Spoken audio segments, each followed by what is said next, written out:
नमस्कार, FM news देख रहे हैं आप। मैं हूं आपके साथ नेहा वालिया। रुक करेंगे उत्तर प्रदेश की अहम खबरों का। उत्तर प्रदेश के मुख्यमंत्री योगी आदित्यनाथ आज से उत्तराखंड के 3 दिवसीय दौरे पर जा रहे हैं, जहां पर वो अपने पैतृक गांव भी जाएंगे, अपने परिवार वालों से मुलाकात करेंगे, जिसे लेकर तमाम तैयारियां पूरी कर ली गई हैं।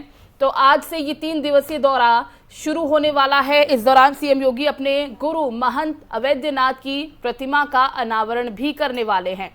आपको ये भी बता दें, सीएम योगी 4 मई को यमकेश्वर स्थित विज्ञानी राजकीय डिग्री कॉलेज में अपने गुरु की प्रतिमा का अनावरण करेंगे। ये भी बताते चले कि कॉलेज में सीएम योगी के गुरु के नाम पर है ये कॉलेज। उन्होंने इस कॉलेज की स्थापना की है।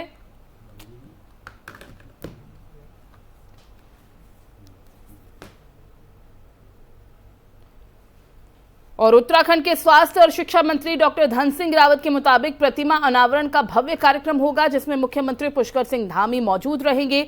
सीएम योगी का उत्तराखंड प्रवास का ये फाइनल कार्यक्रम बाद में जारी होगा। 5 मई तक प्रवास रह सकता है ये पूरा, और 3 मई को वो योगी आपको बता दें कि हरिद्वार में होंगे। इस दौरान वो हरिद्वार में बने उत्तर प्रदेश सरकार के होटल का उद्घाटन भी कर सकते हैं। तो 3 दिवसीय दौरे पर उत्तराखंड के आज योगी आदित्यनाथ जा रहे हैं, जहां पर वो गुरु की प्रतिमा का अनावरण भी करेंगे, और इसी के साथ वो अपने पैतृक गांव भी जाने वाले हैं, जहां पर उनके परिवार वाले उनका इंतजार कर रहे हैं। उत्तर प्रदेश के मुख्यमंत्री के रूप में एक बार फिर कमान संभालने के बाद कह सकते हैं कि उत्तराखंड का उनका ये पहला दौरा है। 3 दिवसीय दौरे पर वो जा रहे हैं, जहां पर अपने गांव जाएंगे। गुरु महंत अवैधनाथ की प्रतिमा का अनावरण भी उनकी तरफ से किया जाएगा।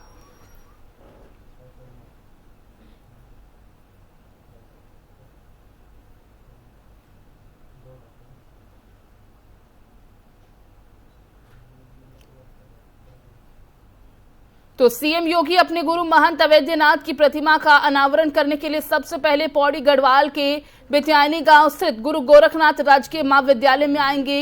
इस महाविद्यालय को भी योगी आदित्यनाथ ने ही बनवाया था। गुरु गोरखनाथ राजकीय महाविद्यालय के प्रिंसिपल डॉक्टर MP नगवाल बताते हैं कि योगी आदित्यनाथ ने 1998 में गुरु गोरखनाथ शिक्षा समिति बनाई थी। 1999 में इसका पंजीकरण किया था। के लिए इसके अध्यक्ष योगी आदित्यनाथ खुद यहाँ पर थे। यहाँ के लोगों ने यहाँ आसपास के गांवों की जमीन दान की, और साल 2005 में हेमवती नंदन बहुगुणा यूनिवर्सिटी के संबद्धता दिलाई, और साल 2005 से यहाँ BA फर्स्ट ईयर की क्लास शुरू हुई। आर्थिक मदद गुरु गोरखनाथ शिक्षा समिति से आती थी। उसके बाद साल 2018 में उत्तराखंड सरकार ने इसे शासकीय कॉलेज घोषित किया, जहां पर आज योगी आदित्यनाथ पहुंचने वाले हैं। इसी पर ज्यादा बातचीत और तमाम जानकारी के लिए हमारे संवाददाता नीरज का रुख कर लेते हैं। लखनऊ से इस वक्त हमारे साथ हैं नीरज। उत्तर प्रदेश की कमान एक बार फिर संभालने के बाद, यानी एक बार फिर उत्तर प्रदेश में इतिहास रचने के बाद, मुख्यमंत्री बनने के बाद आज पहली बार योगी आदित्यनाथ 3 दिवसीय दौरे पर उत्तराखंड जा रहे हैं। क्या तमाम जानकारी, अपडेट? आपको बताना चाहेंगे कि मुख्यमंत्री योगी आदित्यनाथ दूसरी बार उत्तर प्रदेश की कमान संभालने के बाद इनका ये पहला दौरा होगा उत्तर काशी का। हम आपको बता दें, उत्तराखंड का ये 3 दिवसीय दौरा मुख्यमंत्री का बेहद अहम माना जा रहा है।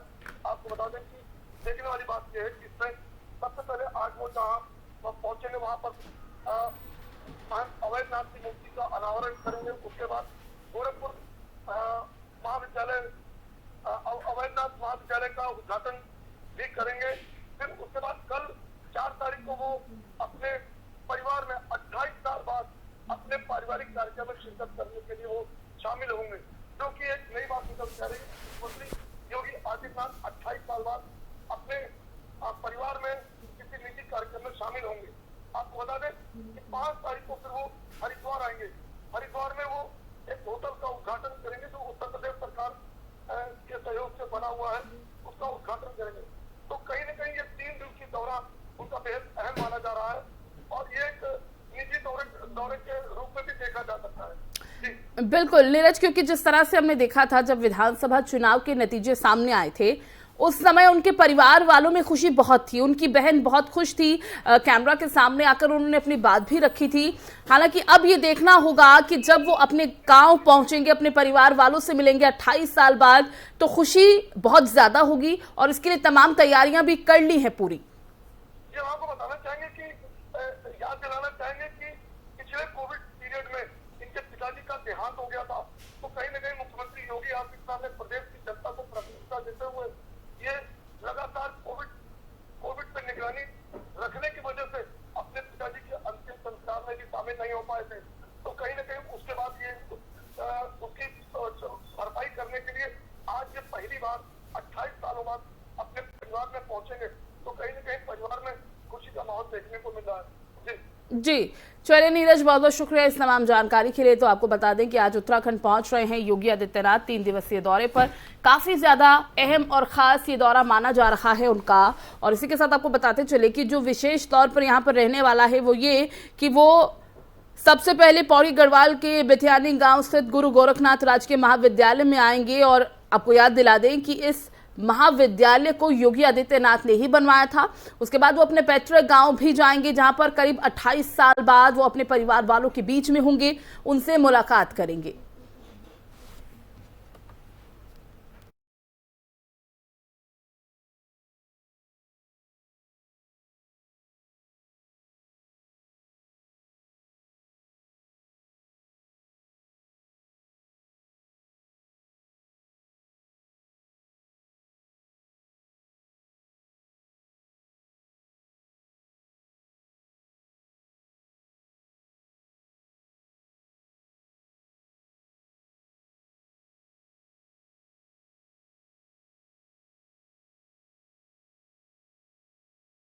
भारत में आपने बहुत बार इन बातों को सुना होगा कि वेस्ट मटेरियल को इस्तेमाल करके हम किस तरह से कोई उपयोगी चीज बना सकते हैं जो हमारे काम में आए। और इसी की तर्ज पर अब उत्तर प्रदेश सरकार गोबर से सीएनजी बनाने पर जोर देगी। जी हां, योगी सरकार में कैबिनेट मंत्री धर्मपाल सिंह ने दावा किया कि इसकी शुरुआत बरेली में पायलट प्रोजेक्ट के तौर से होगी। इसके लिए पशुधन विभाग योजना पर काम करेगा। साथ ही उन्होंने कहा कि इस प्रोजेक्ट से यूपी में किसानों की आय भी बढ़ेगी। साथ ही बताया कि ऐसा गुजरात के मॉडल के आधार पर किया जाएगा। सीएनजी बनाने के लिए किसानों से 1.5 रुपए किलो की दर से गोबर खरीदा जाएगा और इससे किसान की आय का जरिया भी बनेगा। साथ ही गोबर बेचे जाने से लोग पशुओं को आवारा नहीं छोड़ेंगे, क्योंकि उत्तर प्रदेश में आवारा पशुओं की भी एक बड़ी समस्या है। ऐसे में वो समस्या भी हल होगी।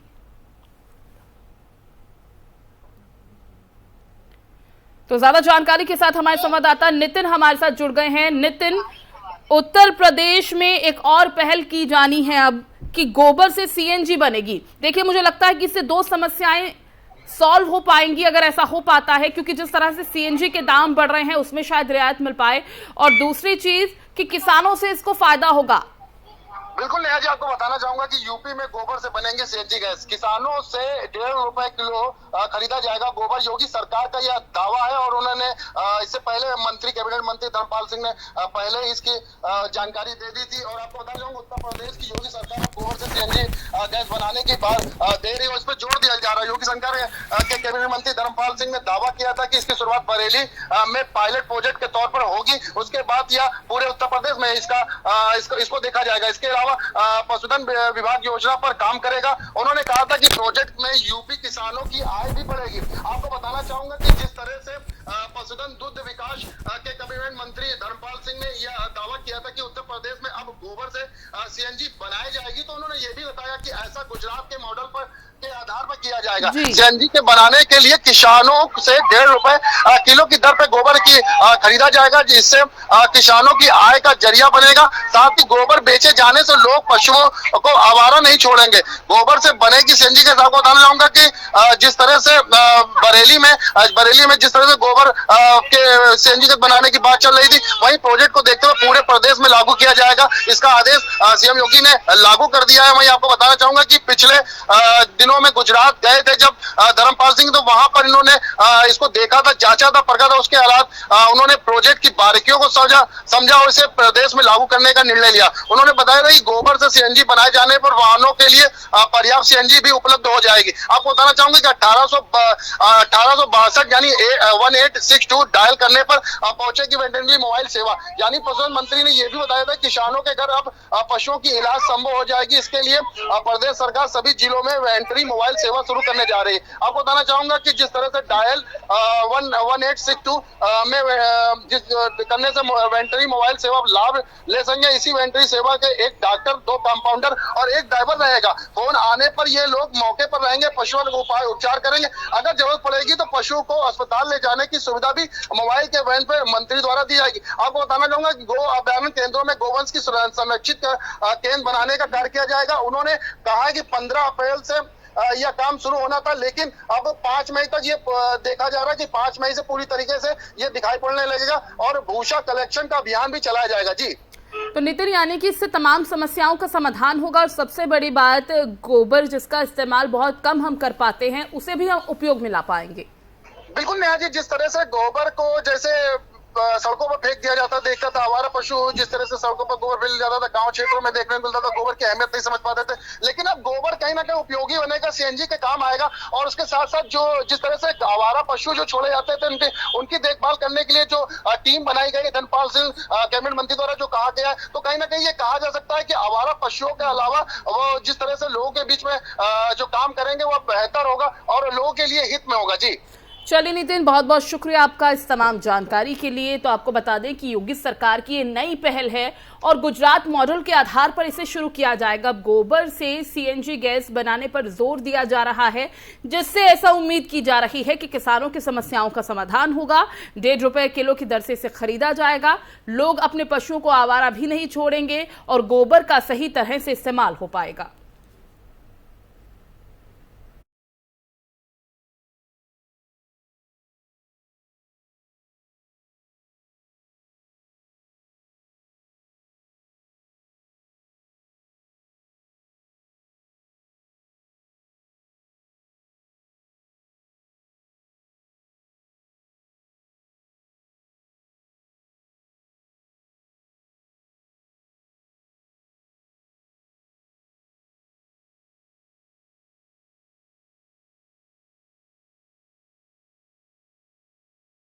उत्तर प्रदेश में मुख्यमंत्री योगी आदित्यनाथ, जिनकी कोशिशें हमेशा ये रहती हैं कि जनता को कभी किसी तरह की कोई परेशानी ना हो, कोई समस्या ना हो, उसका समाधान हो पाए, इसी में वो लगे रहते हैं।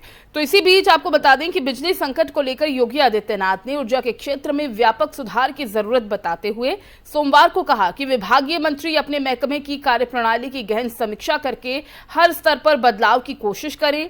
साथ ही राज्य सरकार के एक प्रवक्ता ने बताया कि मुख्यमंत्री ने प्रदेश में निर्बाध बिजली आपूर्ति के संबंध में दिशा निर्देश देते हुए कहा, ऊर्जा क्षेत्र में सुधार की व्यापक जरूरत है। भविष्य की ऊर्जा जरूरतों के दृष्टिगत कार्य योजना तैयार की जाए। साथ ही विभागीय मंत्री ने विभाग की कार्यप्रणाली की गहन समीक्षा करते हुए स्तर पर व्यापक बदलाव के प्रयास किए जाएं।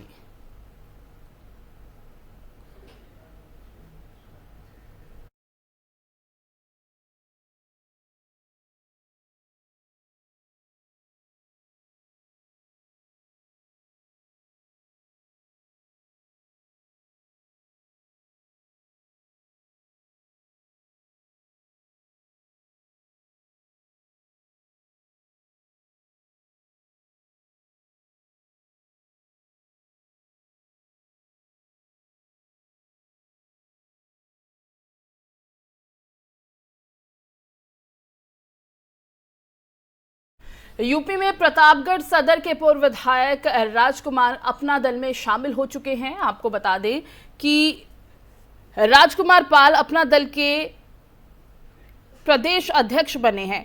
अपना दल की अध्यक्ष और केंद्रीय मंत्री अनुप्रिया पटेल की उपस्थिति में सोमवार को हुए चुनाव में राजकुमार पाल को पार्टी की उत्तर प्रदेश इकाई की अध्यक्ष निर्वाचित घोषित किया गया। पार्टी के प्रवक्ता राजेश पटेल ने बताया कि अपना दल के प्रदेश अध्यक्ष पद के लिए हुए चुनाव में कुल 51 वोट डाले गए, जिसमें से 49 वोट राजकुमार पाल के पक्ष में डाले गए थे। केंद्रीय मंत्री अनुप्रिया पटेल ने नवनिर्वाचित प्रदेश अध्यक्ष पाल को बधाई देते हुए आशा जाहिर की कि राजकुमार पाल के नेतृत्व में पार्टी प्रदेश में सफलता की बुलंदियों को छुएगी।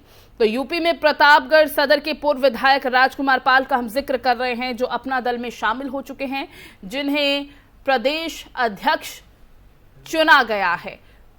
तो अपना दल की अध्यक्ष अनुप्रिया पटेल ने उन्हें बधाई दी है। उनका कहना है कि पार्टी को उम्मीदें हैं बहुत उनसे और कोशिशें यही रहेंगी कि जो उम्मीदें हैं उन पर आप खरा उतर पाएं। 51 वोट कुल डले थे प्रदेश अध्यक्ष पद के लिए हुए चुनाव में, जिसमें से 49 वोट राजकुमार पाल के पक्ष में डाले गए हैं और जिसके बाद वो विजयी हुए और उन्हें प्रदेश अध्यक्ष के तौर पर निर्वाचित किया गया।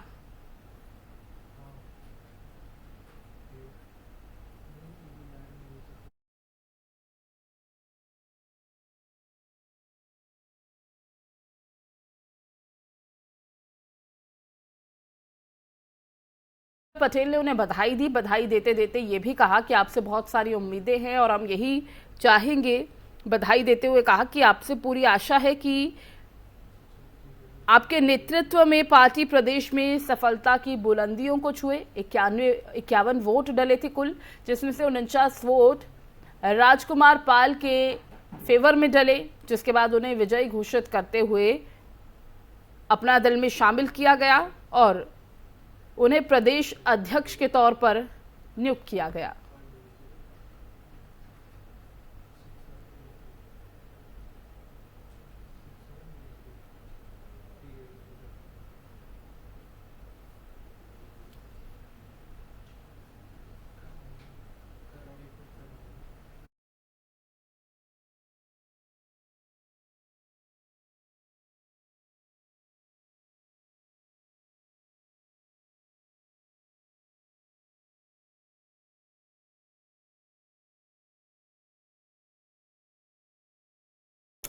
और इसी के साथ चंदौली की गुत्थी अब सुलझती नजर नहीं आ रही है। गैंगस्टर कन्हैया यादव के घर दबिश देने पहुंची पुलिस पर तरह तरह के आरोप लगाए जा रहे थे।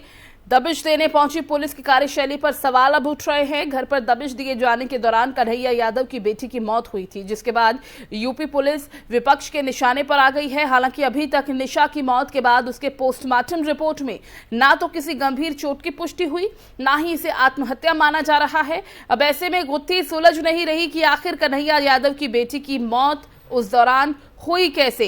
ये भी बता दें कि मृतक निशा के गले पर खरोंच और बाएं जबड़े के नीचे आधा सेंटीमीटर चोट के निशान पाए गए, लेकिन उससे कुछ साफ नहीं हो पा रहा है। तो पोस्टमार्टम रिपोर्ट, जिसका इंतजार किया जा रहा था कि जिसके बाद पता चल पाए कि आखिर मौत के कारण क्या रहे, लेकिन पोस्टमार्टम रिपोर्ट में ना तो आत्महत्या का कहीं खुलासा हो पाया है, ना ही हत्या का खुलासा हो पाया है, जिसकी वजह से कह सकते हैं कि अब ये गुत्थी अनसुलझी हो चुकी है, सुलझ नहीं रही है। और ऐसे में पुलिस की कार्यशैली पर तो सवाल उठ ही रहे थे, लेकिन सवाल अब ये भी उठ रहे हैं कि जब पुलिस दबिश देने पहुंची, जिस दौरान निशा की मौत हुई, आखिर कारण क्या रहे, किस वजह से निशा की मौत हुई है। क्योंकि परिवार वालों का कहना यह है कि पुलिस की वजह से उसकी मौत हुई है, जो मारपीट उसके साथ की गई है, उन चोटों की वजह से निशा की मौत हुई।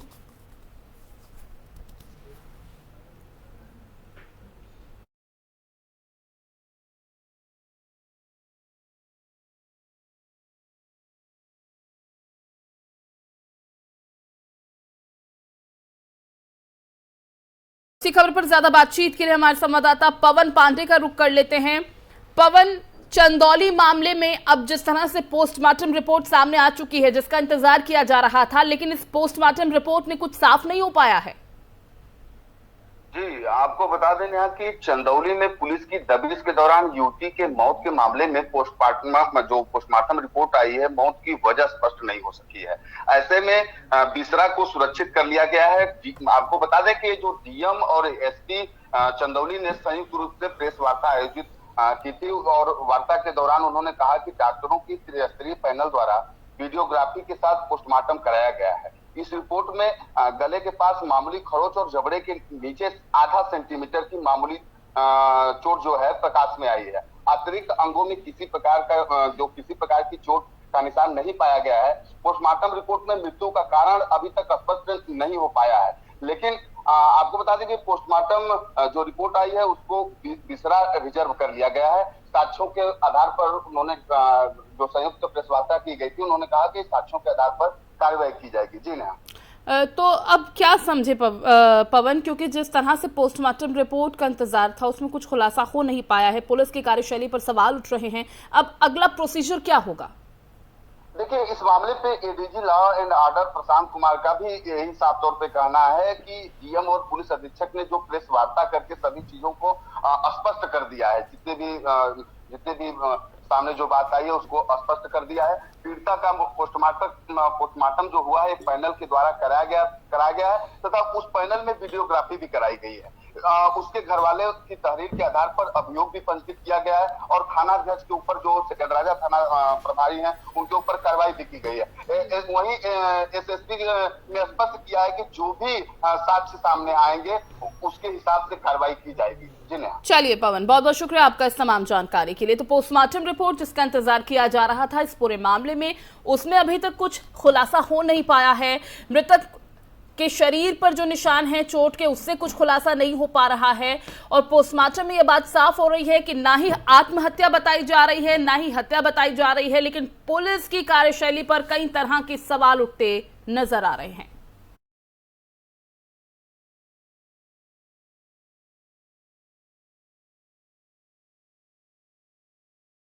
और देश भर में कोरोना के मामले बढ़ते जा रहे हैं, जिससे उत्तर प्रदेश भी अब अछूता नहीं है। उत्तर प्रदेश में भी कोरोना के मामले बढ़ते नजर आ रहे हैं। यूपी में बीते 24 घंटों में 193 मामले बताए जा रहे हैं जो सामने आए हैं। हालांकि 159 लोगों को डिस्चार्ज भी किया जा चुका है। बात करें वर्तमान में तो प्रदेश में कोरोना के सक्रिय मामलों की संख्या 1621 है। पिछले 24 घंटों में प्रदेश में 96,242 कोविड टेस्ट किए गए। अब तक राज्य में 11,15,11,795 कोविड टेस्ट पूरे हो चुके हैं। वहीं बात करें अगर मेरठ जिले में सक्रिय केसेस की, तो अब तक यहां पर इनकी संख्या 35 हो गई है। सबसे ज्यादा जो केसेस हैं वो गौतम बुद्ध नगर से आए हैं, जहां पर 31 तारीख के लिए धारा 144 लागू कर दी गई है। तो उत्तर प्रदेश में भी अब दिन ब दिन मामले बढ़ते जा रहे हैं कोरोना के। बीते 24 घंटों में 193 नए मामले सामने आए हैं। ऐसे में सभी को एहतियात बरतने के लिए कहा जा रहा है।